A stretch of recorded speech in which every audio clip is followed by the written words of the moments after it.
John Cena. John Cena. Oh no, John Cena says he's not gonna wrestle, or you can't see him after a certain point that was advertised. It's Rings and Rambles pretty early on a Monday, but we're doing it. We're rolling with it over in Sacktown, Sacramento, California.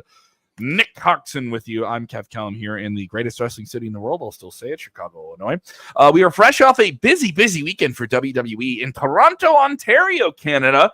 Big news coming out of that show. We have Money in the Bank cash-ins, attempted ones, botched ones, botched. They botched it. People get to use their fun little buzzwords.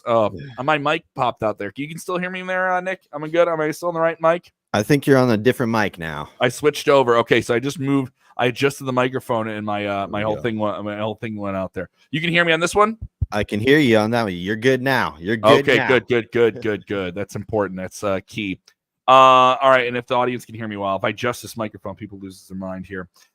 People saying, yes, Trish Stratus hosting Money in the Bank. Yes, Canada's very own. That is true. Of course, she wasn't the only guest there. It was John Cena. We'll talk about John Cena and the unfortunate announcement he treated there. We will talk about the Money in the Bank champions, the new WWE NXT champion. I want you to rate Money in the Bank in the comments. Let me know what you guys thought of Money in the Bank in the comments. If you're watching on demand and you're not with this live, I still want to hear from you. I know there's a lot of people that watch our show on demand. We had a lot more people watch the show last week after it was live than when it was live. We're doing this every Monday. We're trying to settle on an exact time, but it's trying to juggle schedules and stuff like this here. Nick Fun, who's always with us. Thank you so much for the support, Nick. See you every week. Drew McIntyre got screwed over again. How must he is going to get screwed over? Of course, Drew McIntyre won. I thought a very strong, not the best of the Money in the Bank matches this show. I thought the women had a better one and had some more compelling things. That Io Sky maneuver we were talking about right before the show was amazing. Tiffy time, she wins big. Drew McIntyre wins big. I love the way he threw a ladder all the way at someone at the top of the ladder. I did think that was a cool ending. The way Jey Uso got knocked off and then took a Claymore. I thought that was pretty cool. The German suplex by Chad Gable to LA Knight out of the ring to a ladder. I think that's an underrated spot. What's going on, Donna? How you doing, sweet Donna? Sweet Georgia Peach Donna, how are you? But strong show.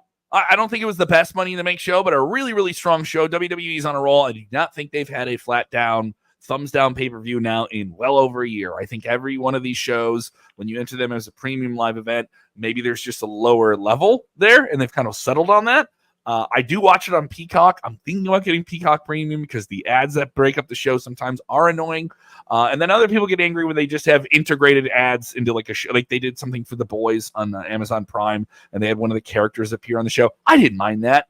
I was like, that's kind of cool. Like I was like, you have someone appear as their character from a TV show on WWE. I thought that was neat. I enjoyed that. People talking about Cody. We'll get to that. Wrestling news. Yay. We'll talk about that. But thumbs up for you on Money in the Bank. What do you think? Yeah, I liked it. I enjoyed it. It was entertaining as always. Money in the Bank is always one of my favorite premium live events of the year. That and Royal Rumble, WrestleMania, of course. But I just love the action-packed matches that Money in the Bank brings. I thought that the ladies match stole the show for me. It was, highlight of the night. But then, of course, seeing Drew McIntyre get screwed over by CM Punk, that was just, once again, I can't believe it happened, but at the same time I can, and it leads up to a big match at SummerSlam. It's going to be SummerSlam, right? They have to get to it at SummerSlam, but it's predictable, but it's good predictable. It is good. Everyone claims that predictable is bad. It's to me, there were some issues with this match. Damian Priest and Seth Rollins were doing the match. I don't think it was predictable that Drew was going to come out and cash in right there. Right? They could have done that on TV. True. But I think they really wanted to ramp this thing up. Also, if you look at the time frame of how much TV they have before SummerSlam, we're here at the 8th. That show is the first weekend of August? Yeah, it's coming up. So, I think you want to make a big scene where CM Punk announces that he's cleared and he's going to have this match. You want to have one more physical altercation between Drew and Punk. Maybe a promo in between there to get there. That's 3 weeks of TV right there. It's 3 weeks of television to get to. And you want to treat the return of Punk in the ring as a big deal and treat it like a reaction and something to build to. And you build to Drew and Punk and maybe even main event him. They can maybe possibly main event this show. Some other big things coming out of this show. Cody Rhodes got pinned. Yeah. The WWE Universal Champion got pinned on this show. Pretty crazy. You know, I think it leaves things open, though. You know, I saw a question in there. Does The Rock beat Cody for the championship? Well, this makes it kind of believable now. You know, maybe Cody's he's looking strong, but this does give him a little vulnerability that he can get pinned. You know, not every match is going to be his automatic. It's a sense of conditioning, though, because with Roman, it was so rarefied air. You will have a match with him. You do not get to beat him. He gets to screw you. If it's one-on-one, he will. It's very likely he's going to win the match, and he has this army of people around him. Right? Yes, that's what it was. And then when he got pinned by one of the Usos in a tag match, it was like, what? I remember that was last year. That was last year. I think maybe you and I did the post show on that. Yeah, and I remember it was like a big deal that he just got pinned. Now with Cody, it was a little bit of the same thing that he got pinned. You know, a shocker. But he got pinned the night before he won the title at WrestleMania, right? True, very true. Yeah, but I mean, seeing the crowd's reactions and people reacting online and stuff to Cody getting pinned, it was, you know, they're all, what the heck? Got buried. Yeah. He got buried. They buried him. He's buried now. Yeah. You know, he was in the main event of the pay-per-view and he got buried. You know, the show where he's a champion and he got buried. Shut up. And shut up. You want to have an ice cold take, dude. Shut up. Like think with more than 5 seconds of things to react to, you know? Yeah, I mean, and maybe he was doing something for his buddy Kevin Owens. I do think they could have pinned somebody else. Yeah, well, Kevin had one of the toughest weeks of his life. He said it. Maybe Cody took the bullet for him. Maybe he was like, you know what? I got you, bud. You're not getting pinned tonight. I don't want the Canadian to get pinned in Canada. Yeah, exactly. The Canadian fans still think of that in a very, I know that sounds crazy, but when I talk to Canadian wrestling fans, they do not like seeing Canadians lose in Canada. I don't know what that is. They've had a tough month. You know, Oilers couldn't bring it home. Oh man. Yeah, it would have been bad. Sami Zayn beat Braun Breaker. That was crazy. I wasn't expecting that. Me neither. I mean, they made Braun look strong, but I thought Braun make Braun look strong. Make Braun look strong. I was surprised they had him. I thought Sami could have lost and still didn't. Yeah. You know. I thought he was going to lose. I definitely did. I thought they could have done the count out thing or bomb you through a table and crawl back to the ring or something like that. You know, they could have done like the I just got past you type thing, you know.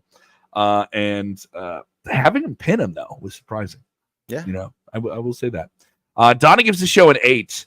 Somebody else here gave it a 7. And I want to hear from you guys here. David Roscoe bringing this up, of course. Solo pinning Cody Rhodes in that 6-man main event, which I was surprised they had to go on after some really crazy stuff. Yeah, you know, hard to do a 6-man tag match after like ladder matches and that big moment with Drew and Punk. But David Roscoe saying Solo will beat Cody for the WWE Universal Undisputed Championship at SummerSlam. Is that a likely possibility now? I mean, it is a likely possibility, and I think that's what they're trying to do. Is they're trying to make you believe that he can lose this title now, and we'll see what happens. I don't see him dropping it quite yet, but the fan, they want the fans to buy into this to make him feel like he can lose. So then you root for him harder, and then when he wins again, it's more meaningful. He's got to be a fighting champion. Yes. You know, I think it's worth noting, from time to time with Ric Flair as the champion of the majority of his time in the NWA in the 80s into the 90s, right? He would lose in tag matches. Yeah. And you would build a tag team could beat him because they're a tag team, right? And you could do that in that circumstance. And I think for younger fans, you need different dynamics to tell stories long-term with a champion that you guys are not conditioned to. You're not conditioned to this. You're conditioned to Darth Vader type champion. Yeah. who's going to use every ruthless thing and is filled with hubris and look how cool he is and this and this and this and this. I'll be frank. This maybe part of me just gets angry. You're reacting and just marking and then claiming authority over the information. You're just reacting. Right. If you're a Cody fan, this sucks. I want my man to win. That's fine. That's what you're supposed to think. Yeah. That's what you're supposed to think, right? Yeah. Here we go. Here, I want to get this Nathaniel with a take here. Nathaniel, why do you guys think beats Cody? I think a Rock at Rye. I think I don't know what show you. Oh, WrestleMania is what you're saying. They teased that match between Rock and Cody. When do you get to that match? Do you do something with that at SummerSlam? You build to that at SummerSlam. Just Solo not get it done. They have a lot of good questions here. And I love the questions. Keep them rolling. I would like to see a Cody and Rock match sooner than later. I would like to see the Rock back, of course, but you'd like to see that before WrestleMania. Yeah, I would like to see it. I'm not sure that he's going to drop the strap to the Rock, but I wouldn't mind. I mean, it would be a great WrestleMania match, but if we can get that, that's a Rumble match. That is a Rumble match, exactly. Come January, let's go. I mean, you got. I mean, January, Lucas Oil Stadium. I think that's 3 hour drive for me. I'm down for that. Want to get to more of you guys here, your takes here and different things like that. People have a question about Stephanie Vaquer from WWE to AEW. We'll try and get to those before we're done. I want to stay on time here. The big story, though, the biggest story, and we talked about the whole card. I wanted to cover that, but I wanted to treat this as a separate thing. John Cena made a surprise appearance on the show. He did this, a couple of years now, since WWE's been back in the road post-pandemic. He would make a surprise appearance at Money in the Bank, and you think it would build to a match at SummerSlam or something. And, he's been a feature player for WWE for years now, a long time. And he's not won a major match in the last few times. The last time we saw him in the ring, Solo Sikoa beat the crap out of him and he got pummeled. But he's still John Cena, and a whole multiple generations of fans love him. Yeah. For Gen Z fans, for millennials to some degree, he is better Hulk Hogan. Yep. But he's made the transition into being a movie star. He's got at least 2 or 3 different movies coming out every year. He's got one in the can, I think, here with the Rock's production company, and he's probably going to move into being a movie producer himself at some point, I think.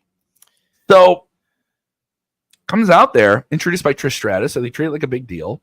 He holds up the towel that says the last time is now. He comes out and does the towel. It's usually my time is now, right?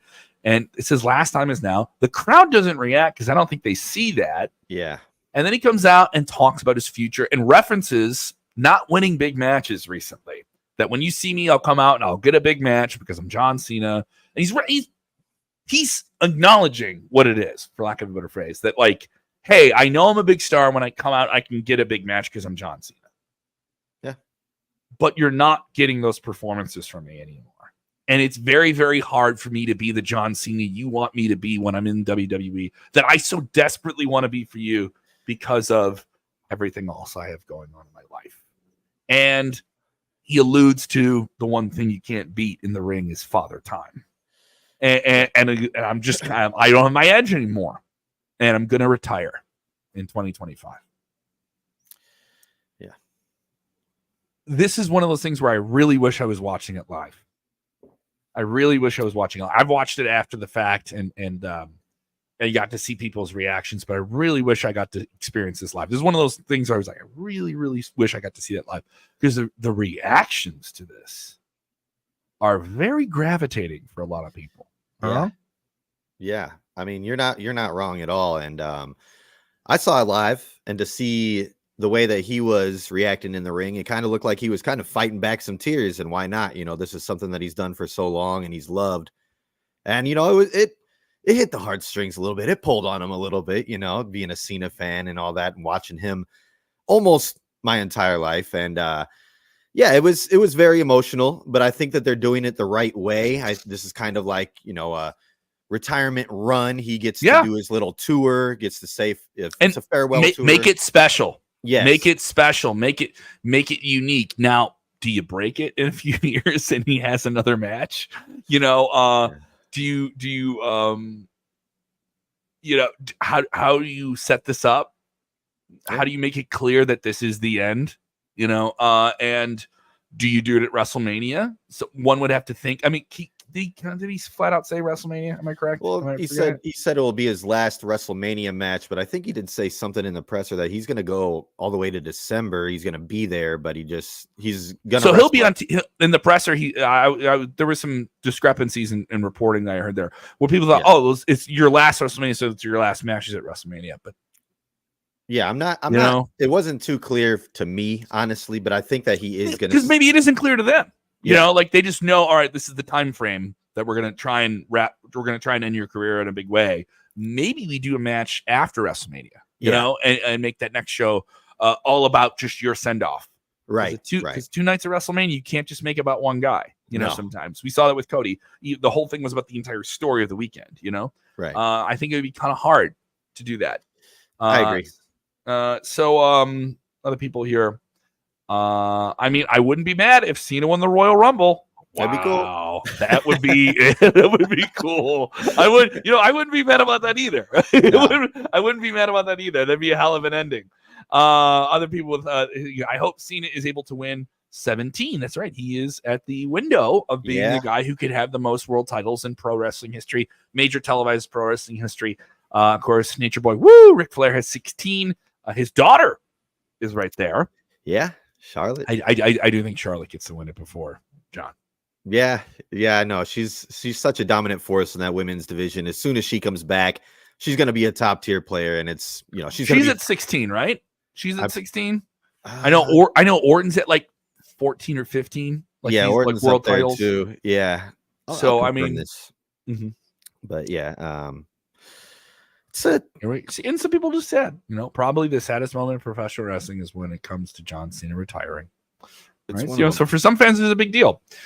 So kind of unclear how they want to do this, but this is something they did with the Great Muta over in Japan. I don't know, why am I bringing up a name you didn't think I was going to bring out with John Cena? Well, they took a long time, the promotions in Japan, specifically New Japan, mainly Noah, where he had his final match, to really make those last few matches a big deal. Yeah. Like big deals, massive deals. Yeah. So it's very interesting how you do this, and who gets to have that final match. I think it's got to be a one-on-one match. It's not a tag match. It's not any of that. It's got to be one-on-one. Yeah, I've seen people call him out already. He's saying who wants it. And I've seen people like Grayson Waller, Zack Ryder. They're gonna get a piece of him on the way out. Yeah, right. They're gonna get a piece of him on the way out. But here's another thing: is for some people, it puts Cena over. So there's always gonna be those anti-Cena fans who, at this point, kind of respect him because he's a draw, right? But he's got to get a win, and he's got to look like John Cena again. Yeah, and he can come out there and do all these different things. He has not won a big match in a long time. And that's something that's the storyline is here. I can't do it anymore. I'm not the guy I once was. I want to be. I got to wrap this up. But I'm going to try. I'm going to try here in the end and try and give you one more run here. It's weird because a lot of wrestlers say like, hey, if I can't do this, I'm done. Right. And then it's like, they win and they keep going. Right. Whereas this is no, I know I can't keep going. Like, I know it. And like that's a different way to enter it. When they did it with Ric Flair, it was very emotional. Now, mind you, Rick kept wrestling on and on and on and on after that. I went to Ric Flair's last match. It was debuted, but that WrestleMania ending, WrestleMania 24, 2008, that was very emotional. And you knew every match he could lose, but you knew once he got to WrestleMania, it was going to be done. It was good, predictable. You could read the tea leaves. They were all right there. And then you just get to see the finality and how they wrap it up and what note they give you. And the infamous, I love you, I'm sorry, super kick, done. Like, it's beautiful. Yes. That's the height of what WWE can do. They got to give Cena that type of moment. Yep. They got to give him that type of, and also, he is this guy. For everyone who says they put Cena over so hard, this is what type of guy I know he is and how diehard he is for WWE. He's going to make somebody.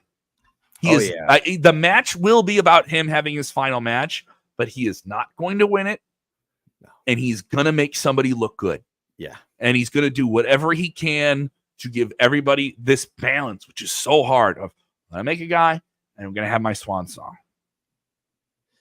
He definitely is great about that. You know, his whole US championship run, building up new talent. I mean, he is a company guy, and I definitely see that happening. He's going to put somebody over in a massive way on his way out.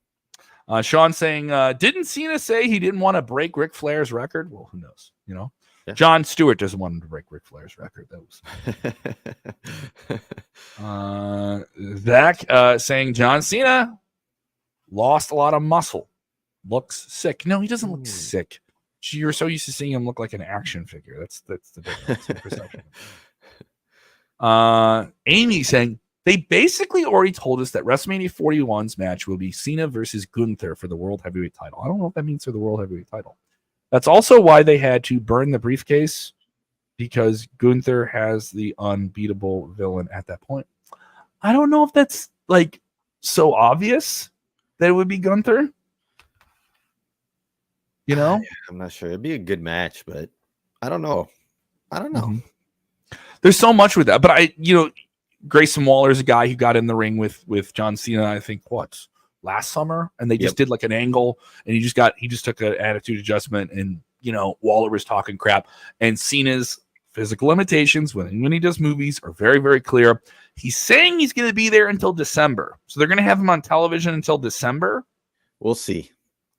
Is that what the presser is? Is that so? He's going to be on TV, but he's not going to have matches. Maybe he'll just have like angles and promos and stuff like that. Right. You know? That's what I'm getting out of it. He's going to be there, but it's his matches, his final matches.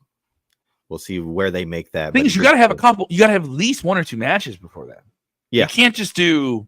You know what I mean? You can't just do like the one big match coming up in April of next year. Right. You announce this now. That's nearly a year from now. Like that's long time. He said this Royal Rumble 25 will be my last Royal Rumble. Elimination Chamber 2025 will be my last Elimination Chamber. And then that's setting up a tour. Yeah. So he was setting it up. Buy a ticket to these shows. Last time you see me. Yeah. Subscribe to Netflix or whatever. You get us on Peacock. Peacock in the United States. Netflix everywhere else. He said he'll be there for the first Raw on Netflix, all that stuff. So I mean, it'll. So, boom. Yeah. Boom. You're gonna find out who those matches are. Yeah. They're really starting to lay some stuff up for the Netflix move. Yeah. They're really starting to lay up some stuff for the Netflix move. Oh yeah. I just recorded a voiceover. We're gonna drop this on the channel hopefully this week about all of the reasons why less PG stuff is happening on WWE, where they're kind of really pushing the limits and different things like that. And John Cena was a guy who a lot of people labeled him too PG. He was saying poopy dirty words before. Yeah, he was saying poopy dirty words. Kerry Carpenter, what do you think of those? Good retirement match for Cena would be Cena versus The Rock. Be a good one. They got some history. Thrice in a lifetime. Yeah, let's do it. Yeah. Also want to hear from you guys on this thing here. Want to make sure I got all these. Would Cena beat Gunther? If Gunther gets to be John Cena's last match, Gunther is the definitive villain in WWE at the moment, and John Cena could be definitely the definitive hero. And I do like Gunther being that guy. I do like Gunther getting that opportunity. I think Gunther's already been made in the sense of the Intercontinental title and how much him losing it at WrestleMania was a big deal. Loved it. I thought that was probably the best work match of the weekend. And bigger moments than that, but that was the match where the match had a really special moment to it. Gunther really could be made from just, really womping on Cena. Oh, yeah. Really womping on him. And Cena gets to have, the hope spot, and it's just not enough. And then it's the power bomb, and here we go. This is it. And then he would be persona non grata to a generation of fans. I hate you. You ended John Cena. I don't like you. That's what you need. That's what you need. It is what you need. And I think that's the way it would go down. If Gunther faced John Cena, Gunther would win that match and look dominant. Lucky Kratos, Cena versus Gunther for the world title at Mania is probably what they would do. Does it need the world title? Does it need the world title? I don't know if it needs the world title. Especially in 2 nights of WrestleMania. I don't know if you need that.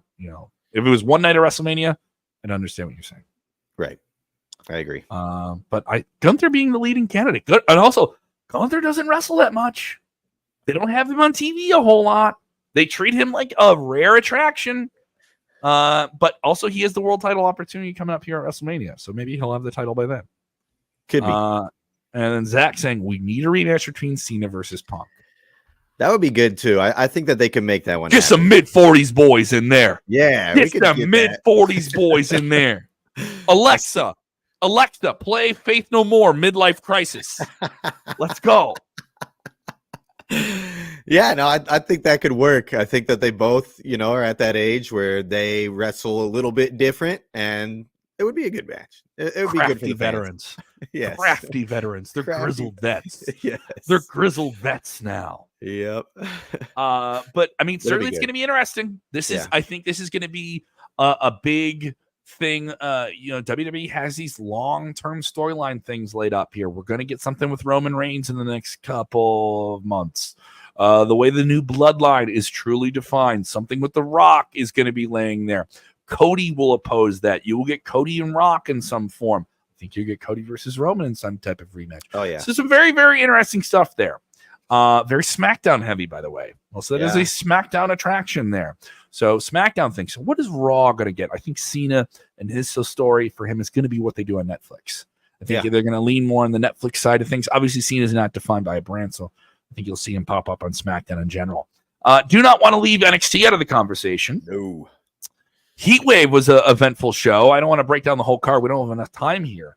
But we have a new WWE NXT champion winning the title in a fatal four-way. Trick Williams not pinned in the match, but tried to break up the pin. It was not enough for the new man on the scene, jumping over from All Elite Wrestling, a man who was made in TNA Wrestling, got lost in the shuffle in All Elite Wrestling, but is truly the front of the deck in WWE NXT, and that is Ego Page. All Ego Page winning this big one. Ethan is a guy I've worked with on the independent circuit in the past. About 10 years ago, I worked with him in AAW. Nice. In Chicago, and he was a guy who you could see was always 3 steps of where everything was in real time in terms of what the story was and what was the next 2 or 3 things. He had a very clear vision for things. Where the way you thought it was going, he could see every different direction you could bring it. He's a very, very smart guy, very, very advantageous, and understands how to find the camera. Yeah. And there's some people in the wrestling business who know how to truly just sink the camera in without making eye contact with it. And he's just one of those guys. Big moment for him. Eventful thing. WWE obviously had a lot of talking points. Sometimes these NXT shows get lost in the shuffle on a weekend like this. It's the day after, Yeah. It's the day after. And I always think I just wish they always got that Friday night pop, but you can't. SmackDown, stuff like that, Right. That's a whole other conversation. But what do you think here? Quite the move and a real big sign to people that are on the free agency market. If you stay with WWE, even if you're not on Monday Night Raw or SmackDown, we're going to do something with you. If you want to come over from All Elite Wrestling, if you're in TNA and you're doing this collab with us, Joe Henry, and you want to sign a contract, we're going to do something with you. Yeah, I think it's a statement as well, just like you said. It's Ethan Page is here now. We're going to treat him right. We're going to show him the way that it is over here. But I think it's the right move too. He's charismatic. He's good in the ring.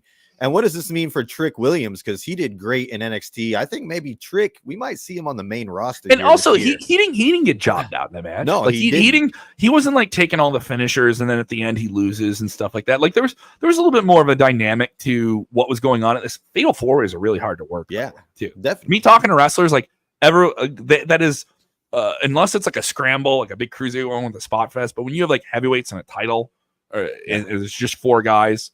Unless it's like 4 finishes, it's very everyone needs to get their stuff in. It's kind of the dynamic there is hard. I thought it was a strong match. I thought it was a strong match. In the finish, I kind of saw it like maybe 30 seconds before it happened. I know. I kind of saw it coming, but I don't mind that. Because all right, you tuned me up. I'm ready to go. Yeah, I honestly, I thought Trick Williams was going to come out the champ again. I was like, maybe they'll put it on somebody else, Ethan Page. And when they did it, I was like, wow, they went there. But it was awesome at the same time. It as a wrestling fan, it keeps you on your toes. Mm-hmm. You don't always know who's going to win, but I think this means bigger things for Trick, even though he dropped the title. I think that we're going to see him in the near future this year sometime on the main roster. Tony Caron saying, welcome all ego wrestling AEW. Yeah, they should do that. they should do that. That would be hilarious. I want them to do it just to see. Like, is that trolly of me that if they do that, how would he ever go back? But then also at the same time, like, it's funny. It writes itself, right? Yeah. If a fan is saying on the internet, it writes itself. Ethan Page, Tony Khan, how do you like them apples? Yep. I don't know if Tony Khan likes apples. What if he likes oranges? He's in Florida. Maybe he's more of an orange man. Trying to sneak some of these out here.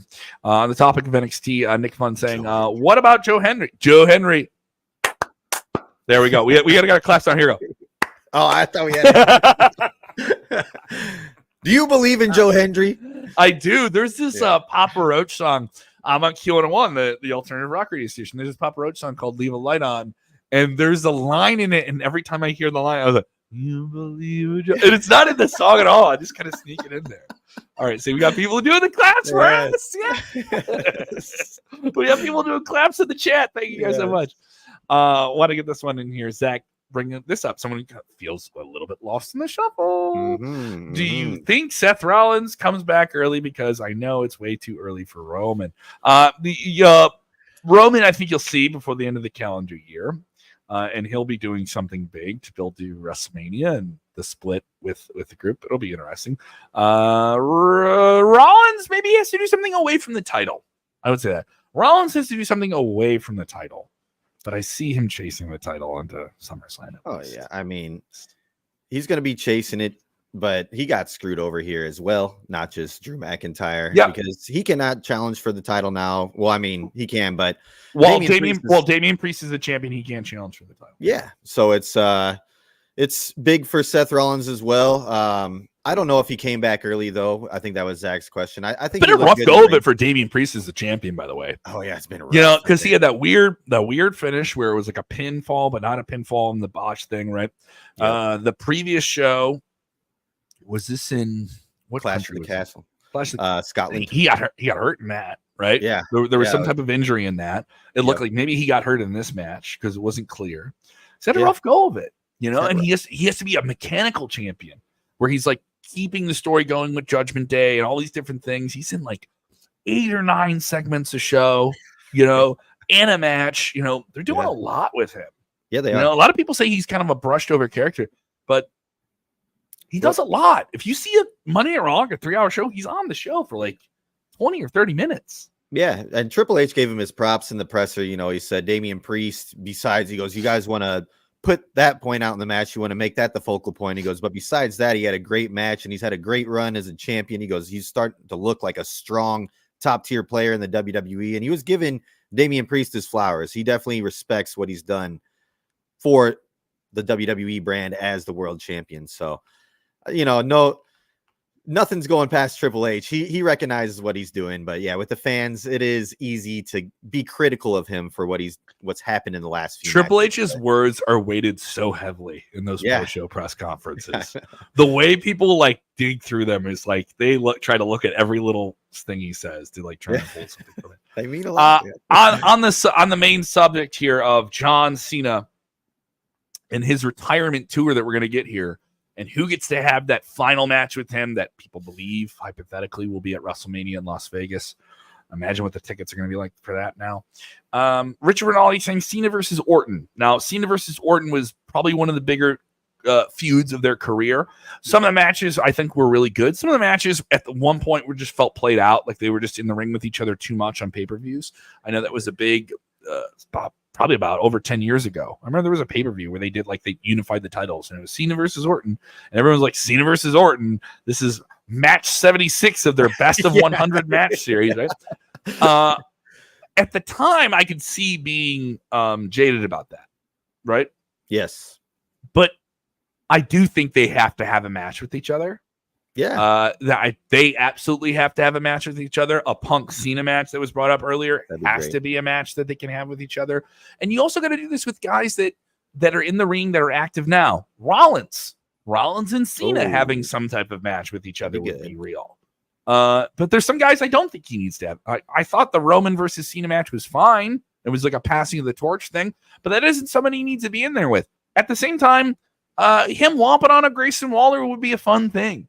Like, if you give Cena a win on a guy like that, Grayson Waller is down to do that. He is down to be the new Miz. Miz having a moment with John Cena. You know? And there's going to be some people that don't get to have that match with him.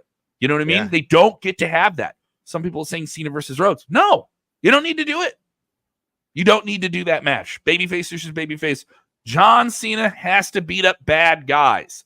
Good guy John Cena beats up bad guys, maybe an old foe or two, you know? But if Miz throws out his entire thing with the R-Truth just to be heel, just to go after John Cena, let's ring it back. 2000, let's ring it back, dude.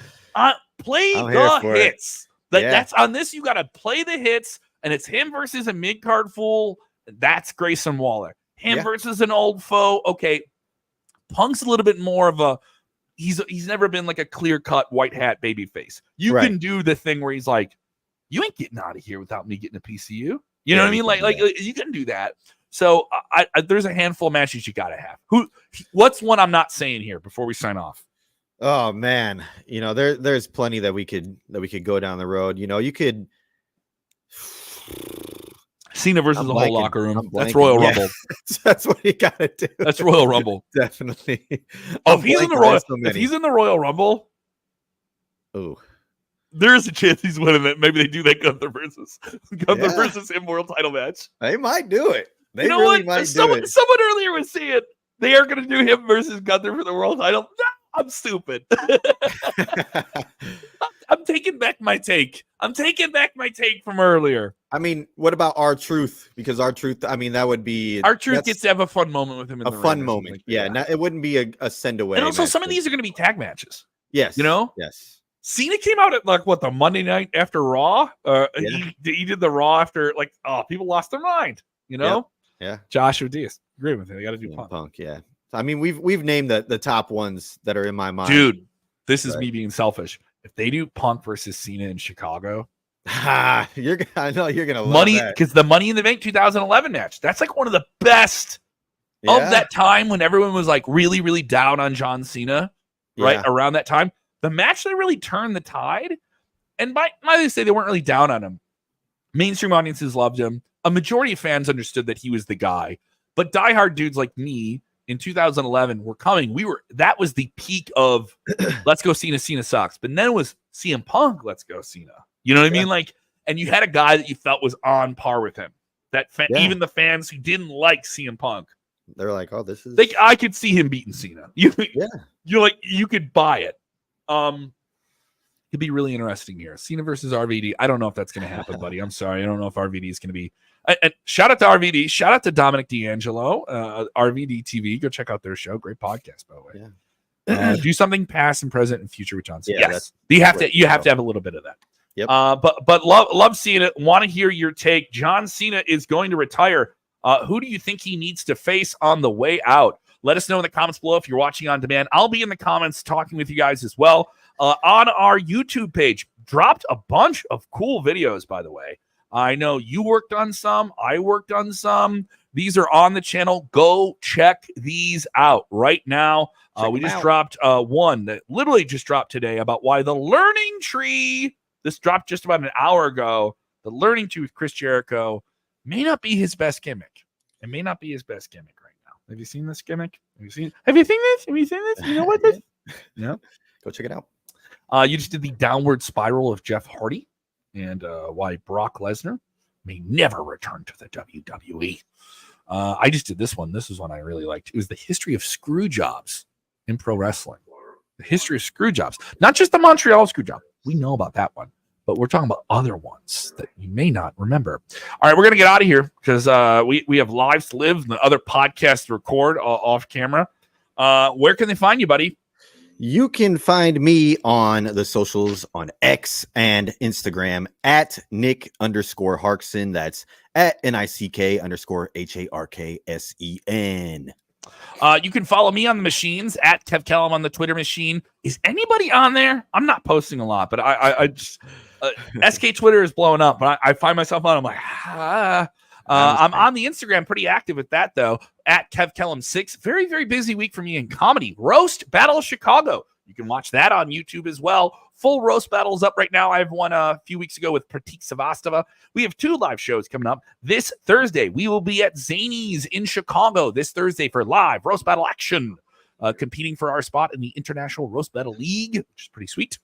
And then this Saturday night, we'll be doing the Roast of Tito, one of the biggest comedians in Chicago. Tito will be doing that Saturday at Lincoln Lodge. Links for that are at my websites and all those different things. And of course, you can go to rblchicago.com. That's rblchicago.com. If you're in Chicago and you want to go to a comedy show, you're coming in for like concerts or anything like that, reach out to me on social media. I can get you tickets to comedy shows. If anyone's coming to Chicago and they watch the podcast, even if I'm not on the comedy show, I want to take care of people that follow the show.